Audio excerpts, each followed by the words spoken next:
یہ نماز کا جزو لازم ہے.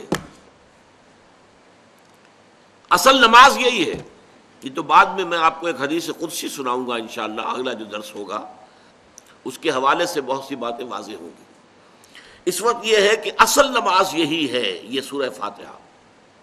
چنانچہ میں آپ کو حدیث سنا رہا ہوں جو صحیح بخاری میں بھی ہے، صحیح مسلم میں بھی ہے، جامع ترمذی میں بھی ہے، سنن ابی داود میں بھی ہے، سنن نسائی میں بھی ہے، اور بہت سی کتابوں میں موجود ہے. اور یہ عن عبادۃ بن صامت رضی اللہ تعالی عنہ، حضرت عبادہ بن صامت سے ہے مرفوعا کہ حضور نے فرمایا لا صلاۃ لمن لم یقرأ بفاتحۃ الکتاب، اس شخص کی کوئی نماز نہیں ہے جس نے کہ سورہ فاتحہ کی تلاوت نہیں کی. اب اس سے ہمارے ہاں ایک بڑا اختلاف پیدا ہوا، وہ نوٹ کر لیجیے. ایک رائے یہ ہے آپ اگر علیحدہ نماز پڑھ رہے ہیں تو ظاہر بات ہے کہ آپ کو ہر رکعت میں خود پڑھنی ہی پڑھنی ہے سورہ فاتحہ. جب باجماعت پڑھ رہے ہیں اب کیا شکل ہو؟ امام پڑھ رہا ہے سورہ فاتحہ تو کیا مقتدی کو بھی پڑھنی چاہیے؟ اس حدیث میں جو الفاظ کی شدت ہے اس کی بنا پر رجحان یہ ہوتا ہے کہ یقیناً اس صورت میں ہر شخص کو لا صلاۃ لمن لم یقرأ بفاتحۃ الکتاب، جس نے کہ فاتحہ کی تلاوت نہیں کی، قرات نہیں کی، اس کی کوئی نماز ہی نہیں. تو یہ موقف ہے امام شافعی کا، یہی مسلک ہے ہمارے اہل حدیث بھائیوں کا کہ آپ چاہے اکیلے نماز پڑھ رہے ہو، چاہے امام کے پیچھے پڑھ رہے ہو، اور چاہے امام جو ہے وہ جہری رکعت پڑھا رہا ہے اور چاہے سری رکعت پڑھا رہا ہے. خاموشی والی رکعت سورہ آپ کو معلوم ہے کہ نماز جو ظہر اور عصر کی ہے تو چاروں رکعتیں جو ہے وہ سری ہیں. مغرب کے اندر آ کر دو جہری ہیں ایک سری ہے، عشاء میں آ کر دو جہری ہیں دو سری ہیں، سورہ اور نماز فجر کے اندر دونوں جو ہیں وہ جہری ہیں. تو چاہے جہری ہو چاہے سری ہو آپ کو بھی لازماً جو مقتدی ہے اسے بھی سورہ فاتحہ پڑھنی ہوگی. اب اس کے لیے انہوں نے یہ طریقہ جو ہے تلقین کیا ہے کہ امام تیزی سے نہ پڑھے، رک رک کر پڑھے الحمدللہ رب العالمین. اس کے بعد اتنا وقفہ دے دے کہ جو مقتدی ہے وہ بھی کہہ لیں اپنے دل میں یا پڑھ لیں الحمدللہ رب العالمین الرحمن الرحیم. تو یہ رک رک کر پڑھنا، خاص طور پر اگر آپ کو موقع ہوا ہو کسی اہل حدیث امام کی امامت میں نماز ادا کرنے کا، تو آپ دیکھیں گے کہ بڑا فرق ہے. ہمارے جو حنفی امام الحمدللہ رب العالمین الرحمن الرحیم مالک یوم الدین ایاک نعبد و ایاک نستعین، چار آیتیں جو ہیں وہ بھی ایک ساتھ میں پڑھ جائیں گے.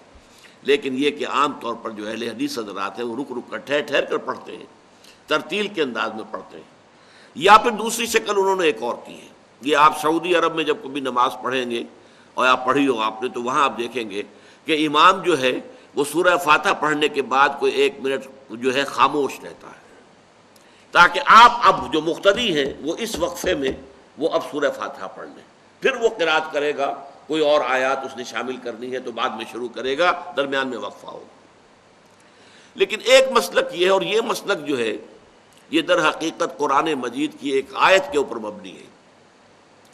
سورہ اعراف کے آخر میں فرمایا گیا وَإِذَا قُرِئَ الْقُرْآنُ فَاسْتَمِعُوا لَهُ وَأَنصِتُوا، جب قرآن پڑھا جا رہا ہو تو توجہ سے اسے سنو، خود خاموش رہو.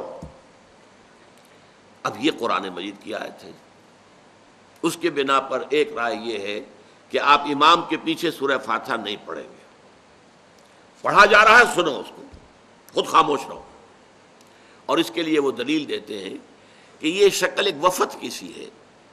جیسے کسی بڑی شخصیت کے پاس اگر آپ کا کوئی وفد جاتا ہے، 8-10 افراد ہیں، ان میں سپوکس مین ایک ہوتا ہے، وہ بات کرتا ہے، باقی سب لوگ موجود رہتے ہیں، سنتے ہیں.